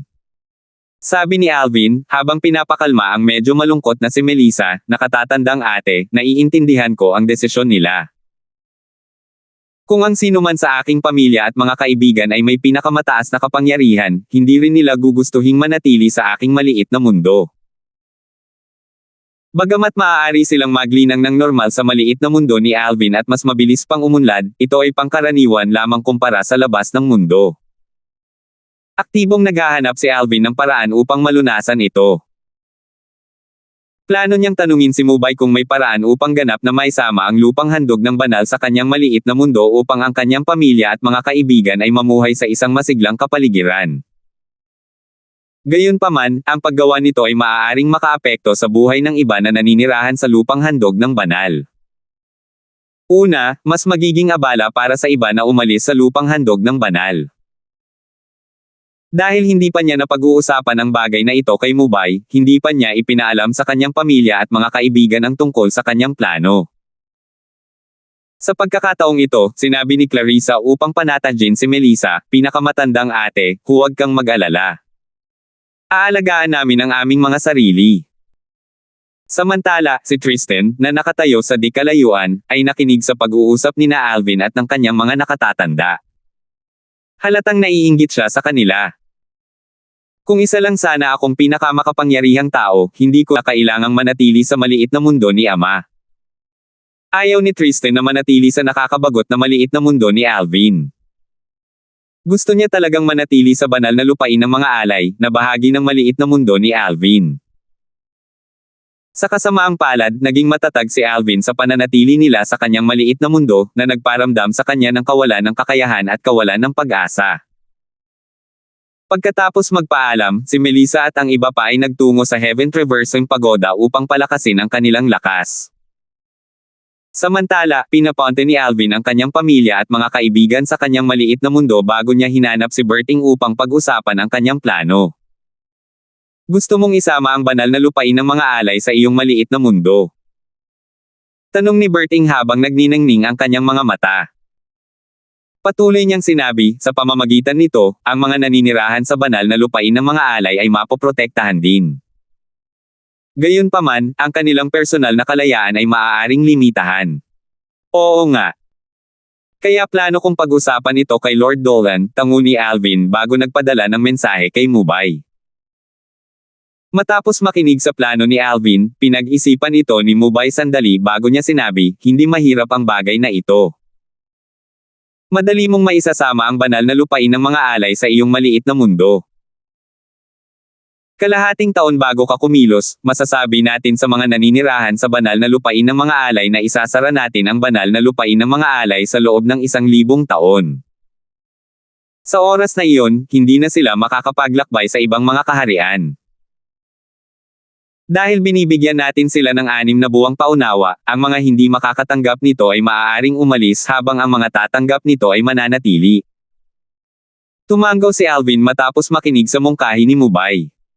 Tunay ngang magandang mungkahi iyon. Maya-maya, nagtanong siya, paano naman ang World Garden Formation? Tutal, ang Divine Offering Land ay bahagi rin ng World Garden Formation para sa God-defying world. Kung isasama niya ito sa kanyang little world, maaaring makaapekto ito sa World Garden Formation. Nakangiting sabi ni Mubay, hindi problema yan. Pagkatapos mong maisama ang Divine Offering Land sa iyong little world, pipili ako ng ibang realm of gods para pumalit dito. Sa mga sumunod na araw, ang lupang handog ng banal ay naging mainit na paksa sa mundo ng mga sumusuway sa Diyos. Ito ay dahil sa biglaang anunsyo na ang lupang handog ng banal ay ganap na isasara sa loob ng kalahating taon. Sa susunod na 1,000 taon, imposible para sa iba na maglakbay patungo sa lupang handog ng banal, at imposible para sa mga naninirahan sa lupang handog ng banal na umalis. Ang iba pang mga aspeto ay halos mananatiling hindi magbabago. Matapos isarado ang lupang handog ng banal na, ang konsentrasyon ng espiritual na enerhiya sa lupang handog ng banal na ay tataas ng malaki, na makakatulong ng malaki sa paglinang ng mga naninirahan. Ang kanilang kahusayan ay tataas ng 2 beses. Matapos ang maingat na pagsasaalang-alang, pinili ni Alvin na selyuhan ang lupang handog ng banal sa loob ng 1,000 taon sa halip na 10,000 taon. Tutal, masyadong mahaba ang 10,000 taon. Pagkatapos ng 1,000 taon, itatatag niya muli ang koneksyon sa pagitan ng lupang handog ng banal at ng iba pang mga kaharian ng mga Diyos. Sa panahong iyon, ang mga gustong umalis ay maaaring umalis at ang mga gustong pumasok ay maaaring pumasok. Iiwan niyang bukas ang koneksyon sa loob ng kalahating taon bago ito isara muli sa loob ng 1,000 taon. Plano niyang ulitin ito hanggang sa malaman nila ang higit pa tungkol sa Zakuna. Hindi ito naging problema para kay Alvin. Tutal, ang lahat ay para sa kapakanan ng kanyang pamilya at mga kaibigan. Gusto niyang mabigyan sila ng mas komportableng kapaligiran sa pamumuhay. Tutal, kung hindi niya gagawin ito, maaaring maramdaman ng kanyang mga mahal sa buhay na parang nakakulong sila sa isang hola. Bukod sa kanilang kaligtasan, mayroon ding isa pang kalamangan. Matapos maselyuhan ang lupang banal na alay, tataas ang espiritual na enerhiya, at makakatulong ito sa kanilang paglilinang. Saan ka pupunta? Ang mga katulad na talakayan ay maririnig sa iba't ibang kaharian ng mga Diyos. Hindi inaasahan, sa halip na pagbaba ng populasyon, ang lupang handog ng banal na Diyos ay nakaranas ng pagtaas ng populasyon. Bagamat may ilang taong umalis pagkatapos ng anunsyo, mas marami pang tao ang nanatili at pumunta sa lupang handog ng banal na Diyos. 4,646. Pagkalipas ng kalahating taon, isinama ni Alvin ang lupang handog ng banal na Diyos sa kanyang maliit na mundo, inilagay ito sa isang medyo gitnang lugar na malapit sa lupang handog ng banal na Diyos.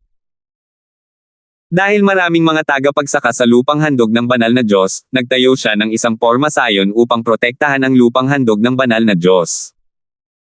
Ang lupang handog ng banal na Diyos ay sapat din ang lakas upang alertuhan siya kung may papalapit na isang World Supreme Powerhouse. Gayunpaman, hindi gaanong maraming World Supreme Powerhouse ang nanatili sa lupang handog ng banal na Diyos. Sa katunayan, napakakaunti ng mga Supreme Powerhouse ang nanatili sa lupang handog ng banal na Diyos. Sa wakas ay nakahinga ng maluwag si Alvin matapos maselyuhan ang lupang handog ng banal. Kung tutuusin, nangangahulugan ito na ligtas ang kanyang mga mahal sa buhay. Bigla, may naalala siya, at kumunat ang noo niya. Ang pagsasama ng banal na lupain ng mga alay at ng aking maliit na mundo ay hindi nakakaapekto sa kapigatian sa langit. Hindi inaasahan ni Alvin na kahit matapos maselyuhan ang lupang handog ng banal na Diyos, ang tuntunin ng langit ay nananatiling umiiral. Gayunpaman, hindi ito nakakagulat.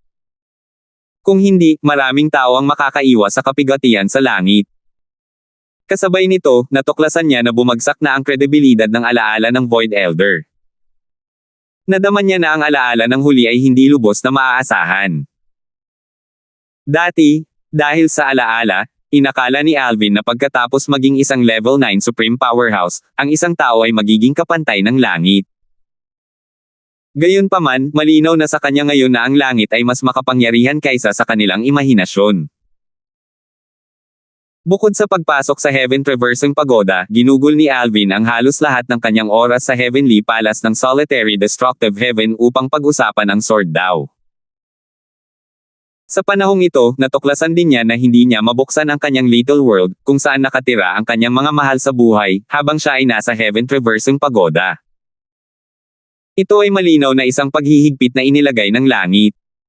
Isang araw, nakita ni Alvin ang isang taong matagal na niyang hindi nakikita. Ito ay walang iba kundi si Renzo, ang asawa ng kanyang amo. Isa rin siya sa mga gobernador ng lungsod ng 13 lungsod ng dinastiyang Jin, at siya rin ang una sa 13 na naging isang level 7 Supreme Powerhouse. Sa nakalipas na 1,000 taon, 2 pang gobernador ng lungsod ang matagumpay na naging level 7 Supreme Powerhouse.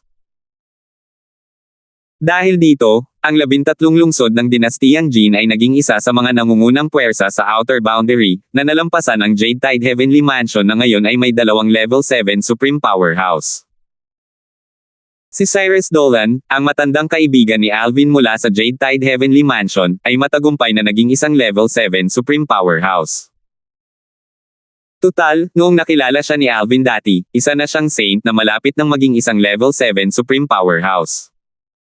Ang kanyang tagumpay ay isang bagay na natural lamang. Kung tungkol naman sa Asher Cloud Saint Sect's World Supreme Powerhouse, si Randy, na minsang tumulong kay Alvin na hulihin ang mga salarin na pumatay kay Nicole, siya rin ay naging isang level 7 Supreme Powerhouse ilang daang taon na ang nakalilipas. Little Alvin, tawag ni Renzo nang makita niya si Alvin. Ginang, nagkaroon ba kayo ng tagumpay sa inyong sword daw matapos ninyong makapasok sa Heaven Traversing Pagoda sa pagkakataong ito? Tanong ni Alvin. Matapos maging asawa ni Berting si Renzo, sinimulan niya itong tawagin bilang ginang bilang tanda ng paggalang. Tutal, asawa naman siya ng kanyang Panginoon. Naisip ni Alvin na biruin si Berting kung sakaling magkaroon ng magandang balita si Renzo. Naisip niya na magiging katawa-tawa ito. Hindi ganoon kadaling malampasan ito, buntong hininga ni Renzo, bagamat tila abot kamay na ang ikawalong yugto ng sword daw, napakahirap gawin ang huling hakbang na iyon. Hinahangaan kita talaga. Nagawa mong maunawaan ang iyong sword daw hanggang sa ikawalong yugto ng napakabilis at naging unang level 8 Supreme Powerhouse sa Myriad Worlds at sa Outer Boundary. Nang makalusot si Alvin, balak niyang manatiling tahimik. Sayang, may ibang naisip ang langit. Nang makalusot siya, lumitaw ang tekstong langit at inanunsyo na siya ang unang level 8 Supreme Powerhouse na lumitaw pagkatapos ng agwat sa kasaysayan. Hindi na kailangang sabihin, ang tekstong langit na iyon ay pumukaw ng malaking kaguluhan sa Myriad Worlds at sa Outer Boundary. Nagulat ang lahat sa kung gaano kabilis siyang umunlad. Nang panahong iyon, nakita ni Homer, na nagtago sa kung saan sa Sunbright Realm, ang makalangit na teksto, at lubhang nagbago ang kanyang ekspresyon. Sus Mariosep! Bakit ba ang bilis makalusot ng batang yan? Malakas na mura ni Homer. Labis ang inis na nararamdaman niya. Hindi sana siya makakaramdam ng ganito kalungkot kung bumagsak ang kanyang cultivation base. Balik sa kasalukuyan. Nang makitang lumabas na si Renzo mula sa Heaven Traversing Pagoda, ayaw niyang maging third wheel kaya mabilis siyang pumasok muli sa Heaven Traversing Pagoda. 3 araw lang siya sa pagoda bago siya lumabas. Ito ay dahil nalaman niya mula sa kanyang mga doppelganger na isa sa siyam na mahiwagang pasukan ay biglang nawala. Pagkatapos umalis sa Heaven Traversing Pagoda, nakilala ni Alvin sina Berting, Renzo, Mubay, at Shane. Lahat sila ay may malungkot na ekspresyon sa kanilang mga mukha. Ang balita ay nagmula sa Primordial World, mahinang sabi ni Mubay, matapos ang pagkamatay ng tatlong Level 7 Supreme Powerhouses mula sa Primordial World, maraming tao ang nagsimulang magbigay pansin sa siyam na mahiwagang pasukan. Kahapon, may nakatuklas na isa sa mga ito ay nawala. Matapos kumalat ang balita tungkol doon, nalaman namin na ang bawat domain, kabilang ang aming God-defying world, na mayroong mga paukang iyon ay nawalan din ng isang pasukan. 4,647. Hindi pangkaraniwang mga pangyayari. Mas makabubuti para sa atin na maging maingat, seryosong sabi ni Berting. Habang pinag-uusapan nila ang bagay na ito, biglang nagbago ng husto ang ekspresyon ng mukha ni Mubay. Si Shane, na siyang unang nakapansin sa pagbabago ng ekspresyon ng mukha ni Mubay, ay nagtanong, anong problema? Sabay-sabay na tumingin sina Berting, Alvin, at Renzo kay Mubay. Batay sa kanilang pagkakaintindi kay Mubay, alam nilang hindi ito madaling mawala ng kontrol. Anong nangyari? Tanong ni Alvin, lumitaw ba ang mga mananakop pagkatapos mawala ang pasukan? Huminga ng malalim si Mubay, ngunit bahagyang nanginginig pa rin ang kanyang boses habang sinasabi niya, nawala na rin ang 8 iba pang pasukan. Mabuti na lang at tuluyan nang nawala ang mga nasa ating mundong sumusuway sa Diyos. Wala pa rin akong natatanggap na balita mula sa ibang mundo. Nang mawala ang unang pasukan, personal na pumunta si Mubay para kumpirmahin ito. Pagkatapos noon, inutusan niya ang mga tao na bantayan ang natitirang 8 pasukan. Ilang sandali lang ang nakalipas, nakipag-ugnayan ang mga taong iyon sa kanyang doppelganger, at sinabing nawala na rin ang 8 pasukan. Ano? Biglang nagbago ang ekspresyon ni Berting nang magtanong siya, nawala na rin ang natitirang 8 pasukan. Nanliit ang mga mata ni Alvin habang malalim ang iniisip niya. Nagulat din si Renzo.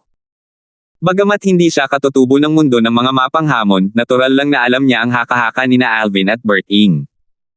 Naniniwala rin siya sa kanilang haka-haka. Hindi niya maintindihan kung bakit biglang nawala ang 9 na pasukan. Malakas niyang naisip, maaari kayang hinarap na ng langit ang banta. Marahil kaya nawala ang 9 na pasukan. Imposible, sabi ni Berting, umiiling, kung kaya ng langit na gawin iyon, hindi sana umiral ang 9 na pasukan ng ganito katagal. Hindi lang iyon, hindi rin naman sana ito kailangang dumaan sa ganoong kahirap para malikha ang Heaven Traversing Pagoda. Hindi ito kasing simple ng inaakala mo. Pakiramdam ko rin ay may mali, sabi ni Alvin, na sumasang-ayon kay Berting, gayunpaman, maaari lamang nating obserbahan ang sitwasyon sa ngayon. Una, kumpirmahin natin kung nawala na rin ang 8 pasukan sa ibang mga lugar. Umalis sina Mubay at Shane para kumpirmahin ang bagay na ito at mabilis na bumalik. Nawala rin ang 8 pasukan kahit saan. Ang oras ng pagkawala ay halos kapareho ng oras ng pagkawala ng sa atin. Gayunpaman, walang paggalaw pagkatapos ng pagkawala ng 8 pasukan. Walang senyales ng mga mananakop, sabi ni Mubay.